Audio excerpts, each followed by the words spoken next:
우리 짧은 시간이지만 귀한 은혜 함께 나누는 시간이 되시기를 바랍니다. 우리 이용기 선교사님 나오실 때 우리 격려의 박수 한번 하십시다. 네, 감사합니다.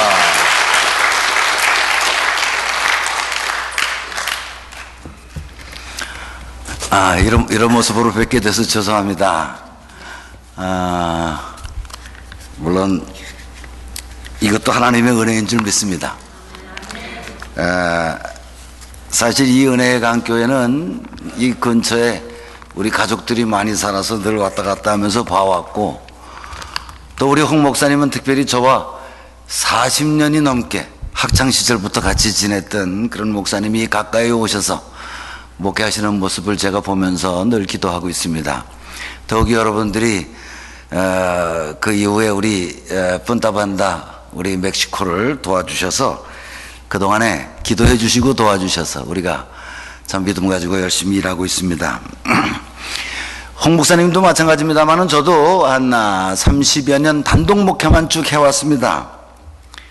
17년 전에 LA 목회할 때 멕시코를 한 번 가보고는 제 마음속에 그때의 충격을 지금도 잊어버릴 수가 없습니다. 우연한 기회에 한국에 나가서 목회하게 돼서 한국에 나가서 10년을 목회를 했는데, 어느 날 저 혼자 기도하다가 가만히 생각을 해보니까 이제 나이가 몇 달만 있으면 60이에요. 근데 한국 나간 지도 이제 10년이 됐어요. 제가 마음에 결심하고 멕시코로 내려가서 남은 젊음을 거기 가서 써야 되겠다, 그런 생각을 하고 떠나게 되었습니다. 그때 많은 주위의 친구들, 친구 목사들이 저에게 늘 하는 말은, 이제 나이 60이 되어서 은퇴를 준비해야 될 때 나이에 저보고 미쳤다고 그래요. 그러나 제 마음속에 있는 그 마음 때문에 저는 미친 마음으로 멕시코 가서 일하기 시작을 했습니다. 그러나 멕시코에서 제가 산 이제 5년 됐는데, 5년 동안에 제 마음속에 남아있는 그 은혜는 제 일평생 목회를 하면서 가지고 있던 그 은혜와 가히 비교할 수 없는 귀한 은혜를 체험하고 귀한 기적을 체험하면서 제가 삽니다. 우리는 흔히 이렇게 물어보죠. 왜 삽니까? 어떤 사람 먹기 위해서 살지요. 얼마나 불쌍한 인생이에요. 어떤 사람은 더해서 뭐라 그러는 거 아니? 죽지 못해 산다 그래. 죽지 못해 사는. 과연 그렇다면 우리 먼저 믿은 우리 구원의 백성들은 왜 삽니까? 우리가 흔히들 물어보는 거예요. 그리고 또 알아요. 그러면서도 제대로 대답할 수 없는 게 뭔가 하니, 여러분들은 왜 사십니까? 여러분들은 특별히 구원받은 백성들입니다. 이 세상 사람들하고 다른 게 하나 있지요. 왜 삽니까? 우리가 때때로 가짜 인생에 속아서 삽니다. 제가 지난 봄에 한국에 나가서 우리 홍 목사님을 한국에서 만났어요. 우연히 나가는 날 공항에서 같이 만나서 한국에 나가게 됐어요. 근데 한국에 나가서 제 동생이 한국에서 의사입니다만은 우리 홍 목사님도 그 바로 이웃에서 이비인후과 의사고, 제 동생도 바로 그 동네에서 이비인후과 의사인데, 들어갔더니 갑자기 의자에 앉으라 그러더니 여기다가 막 찔러대는 거예요. 여러분들 뭔지 아시죠?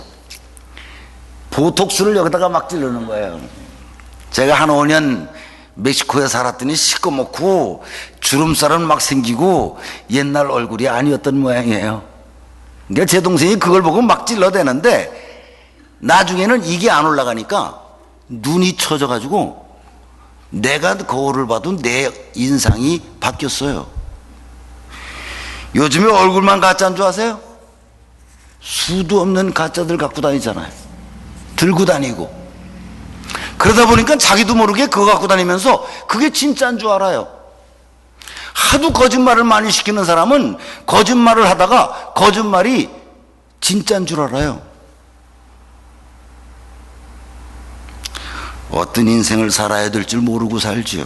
제가 발목이 부러졌는데 발 뒤꿈치가 깨졌답니다. 사실은 제가 멕시코에서 교회를 시작하고 3년 반 동안 주일날은 한 번도 올라오질 못해서 다른 교회에서 예배를 드려본 적이 없어요.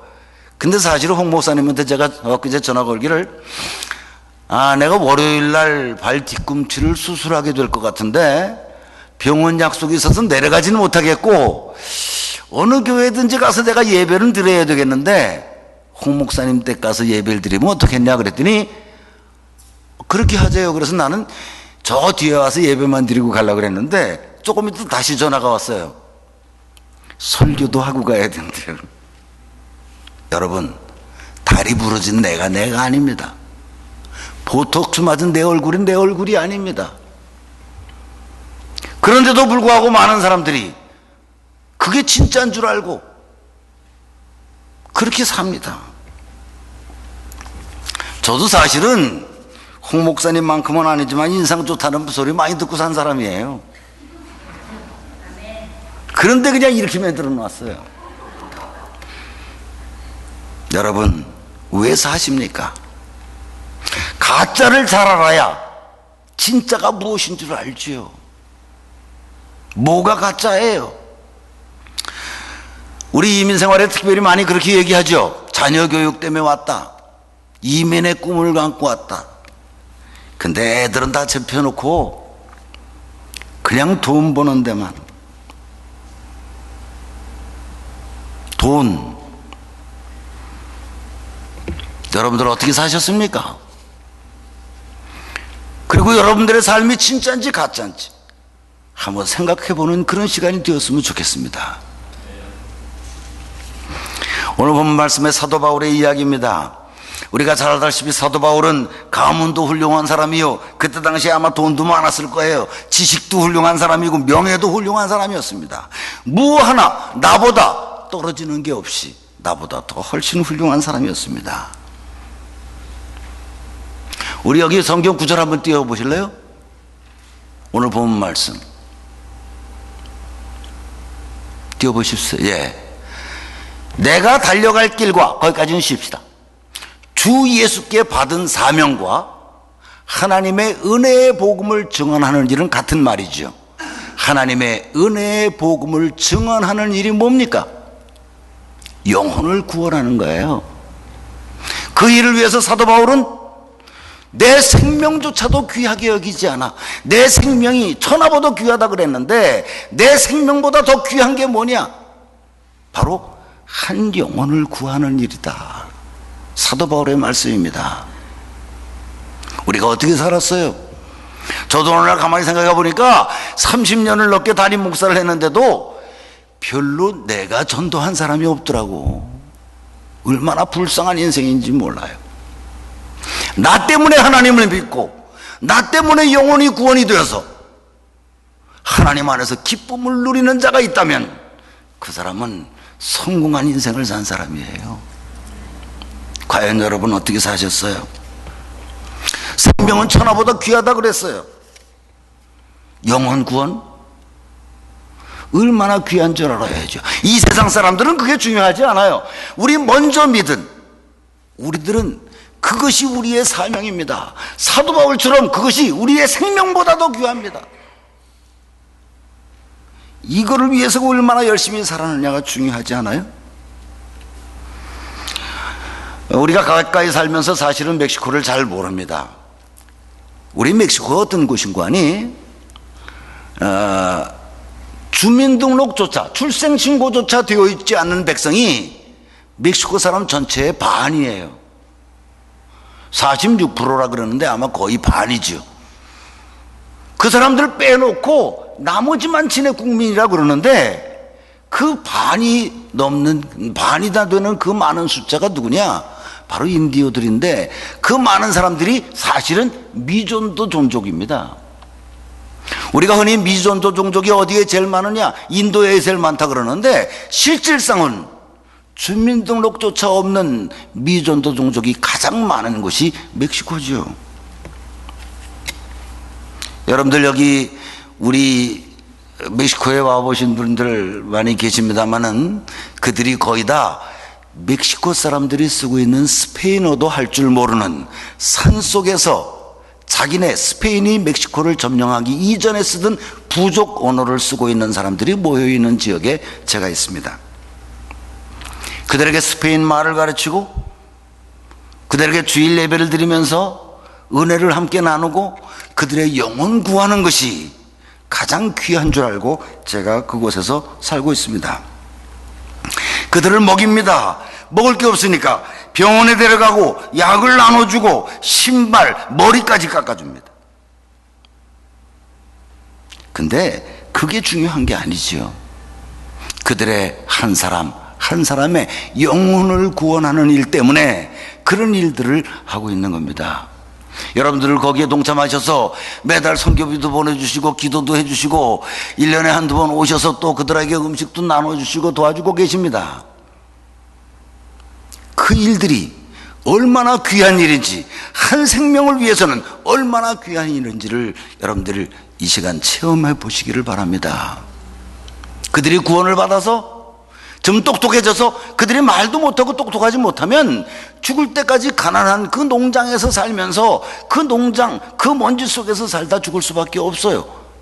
그러나 그들이 마음속에 신앙을 가지고 말도 배우고 똑똑해져서 이 세상으로 나가면 그 사람 한 사람들이 바로 그들을 종족을 위한 선교사들이 되는 줄 믿습니다. 저는 그곳에 있으면서 참 뜻하지 못한 여러 가지 하나님의 기적을 여러 가지 체험했습니다. 처음에 그런 생각 못했어요. 그들이 너무 불쌍한 나머지, 더군다나 그들의 영혼이 너무 불쌍한 나머지 제가 거기서 살았습니다마는 어떤 사람은 거기서 살아도 선교라 그러더군요. 그리 가서 살았습니다마는 하나님께서 인도하심을 제가 체험한 것은 이루 다 말할 수가 없습니다. 오늘 제가 다리가 다쳐서 여기 와 서 있습니다마는 이것도 분명 하나님께서 쓰시고자 하시는 방법이신 줄 제가 분명히 믿습니다. 왜 그런지 보세요. 하나만 예를 들겠습니다. 어느 날 거기 예배 보러 오는 사람들이 한 7, 80명 되는데, 지금은 100명이 넘습니다만 7, 80명 되는데 예배 장소가 조금해서 40명도 못 들어가요. 남들이 다 바깥에만 앉아있다가 그냥 점심 먹고 집에 가는 거예요. 그게 안타까워서 교회를 지금 지어봐야 되겠다, 좀 크게. 그래서 돈을 모으다가 기초공사만 해놓고는 돈이 없어서 뻥하고 있었어요. 근데 어느 날 그 아이들을 매일 7, 80명씩을 점심을 먹여야 되니까 음식을 미국에 와서 자꾸 실어가지 않으면 그 돈을 감당할 수가 없어요. 그래서 할 수 없이 미국에 가서 음식들을 자꾸 실어가잖아요. 한 달에 한 번 꼴은 와가지고 제 추럭에다 가득 싣고 갑니다. 근데 멕시코 국경이 이상해서 어떤 날은 국경에서 쫓겨납니다. 미국으로 돌아가라. 그러면 그걸 가지고 쓰레기통에 버릴 수도 없고, 미국에 어디 갔다 그런 걸 버려요. 그렇다고 LA까지 돌아와서 놔둘 수도 없고, 그래서 다른 국경으로 갔습니다. 거기서 또 쫓겨났습니다. 또 다른 국경 갔습니다. 그리고 또 쫓겨났어요. 이젠 더 이상 할 방법이 없어요. 그래서 제가 기도하다가 어떤 생각을 했는가 하니, 그 지역에 있는 제일 가까운 한인교회가 어딘가를 제가 찾아가기 시작했습니다. 그래서 목사님 보고 전화 걸어서 만나자 그러고 교회를 찾아갔어요. 국경 근처에서 9시간을 헤매고 다니니까 아마 몰골이 내 얼굴이 아니었겠죠. 그것도 또 가짜예요. 그 목사님이 내 얼굴을 보더니 처음 보는 얼굴이면 인사부터 해야지, 내가 목사라고 선교사라고 그랬는데 쏜살같이 뛰어들어가더니 냉장고에서 시원한 물 한 병을 갖고 와서 이거부터 마시래요. 그걸 마시고 그 양반을 만나서 자동차에 넣은 물건에 음식들을 거의 다 그 교회에 내려드리고, 교인들끼리 이번 주일 나눠 잡수십시오. 그리고 그 나머지를 가지고 멕시코로 들어갔습니다. 근데 참 놀라운 거는 일주일 만에 그 목사님이 멕시코에 찾아오셨어요. 일주일 동안 아마 여기저기 다 알아보셨나 봐. 그러고는 교회를 지으신다며요.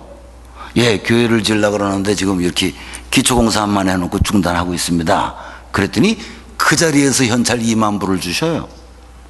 교회 지으시래. 그러더니 나중에 10,000불을 또 갖고 오셨어요. 그래서 우리가 교회를 지어서 지금 120명 정도가 주일마다 모여서 찬양을 드리고 예배를 드리고 있습니다. 이게 하나님의 은혜가 아니고 하나님의 기적이 아니고 어디 있겠습니까? 그래서 저는 국경에서 헤매는 것뿐만 아니라 다리가 벌어진 것조차도 하나님이 쓰시기 위한 방법인 줄 분명히 믿습니다. 하나님의 기적은 여기에서 그치지 않습니다. 나뿐만 아니라 여러분뿐만 아니라 우리들의 기도대로뿐만 아니라 하나님의 원하시는 대로 그 백성들을 통하여서도 놀라운 하나님의 기적들을 일으켜내시는 줄 믿습니다. 하나님께서는 이스라엘을 선택하셔서 무슨 선민이라 그러셨습니다. 선택된 민족이에요. 그런데 하나님께서 그들을 통해서 원하시는 것이 하나 있는데, 그것은 그 백성을 구원하시고 그들을 선택하시는 것이 문제가 아니라 그들을 통하여서 세계 만민을 구원하기 위한 것이 하나님의 뜻이었습니다. 그런데 이스라엘 백성들은 자기네들만 선택된 민족이고 자기네들만 하나님을 믿는 민족인 줄 알았습니다. 하나님이 자기네들만 도우시는 줄 알았습니다. 그러나 하나님의 뜻은 거기에 있지 않았죠. 하나님은 결국은 이스라엘 백성들을 버리셨습니다. 성경에 분명히 버렸다고 그랬어요. 버리셨습니다. 그리고는 하나님께서 원하시는 그 뜻은 이루어셔야 되겠는데, 그 뜻이 뭔가 하니 세계 만민을 구원하기 위한 것이었습니다. 그래서 예수님을 보내시고 십자가에 돌아가심으로 우리들을 구원하실 수 있는 길을 열어놓으셨습니다. 그리고 우리를 가르쳐 얘기하시기를 새 예루살렘이라 그랬습니다. 우리는 새 이스라엘이요 새 예루살렘입니다. 그런데 만약에 우리가 하나님께서 원하시는 그 뜻은 생각지 아니하고 우리는 하나님이 선택된 민족이요, 우리는 축복받은 민족이요, 하나님께서 함께 하시고 보호하시는 민족이라고 믿으면 우리는 또 버림을 받을 수밖에 없습니다. 하나님의 뜻은 어디 있느냐? 우리들을 통하여서 세계 만민을 구원하시기를 위하시고 이 땅에 하늘나라가 임하기를 원하시는 것이 하나님의 뜻입니다. 그 일을 뭐로 이루느냐? 바로 우리들을 통하여서 이루기를 원하시는 것이 하나님의 뜻입니다. 우리가 이 일을 다 이루지 못하면 우리도 또한 이스라엘과 마찬가지로 버림을 당할 수밖에 없습니다. 날더러 주여 주여 하는 자마다 다 천국에 간다 그러지 않았지요.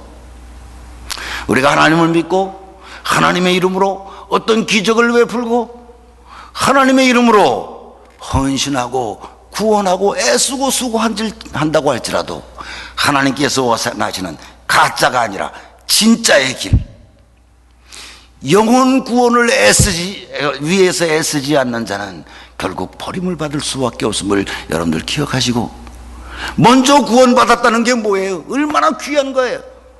이걸 가지고 영혼 구원을 위해서 남은 여생에 애쓰고 수고하시는 그런 성도들이 되시기를 간절히 축원합니다. 기도하십시다.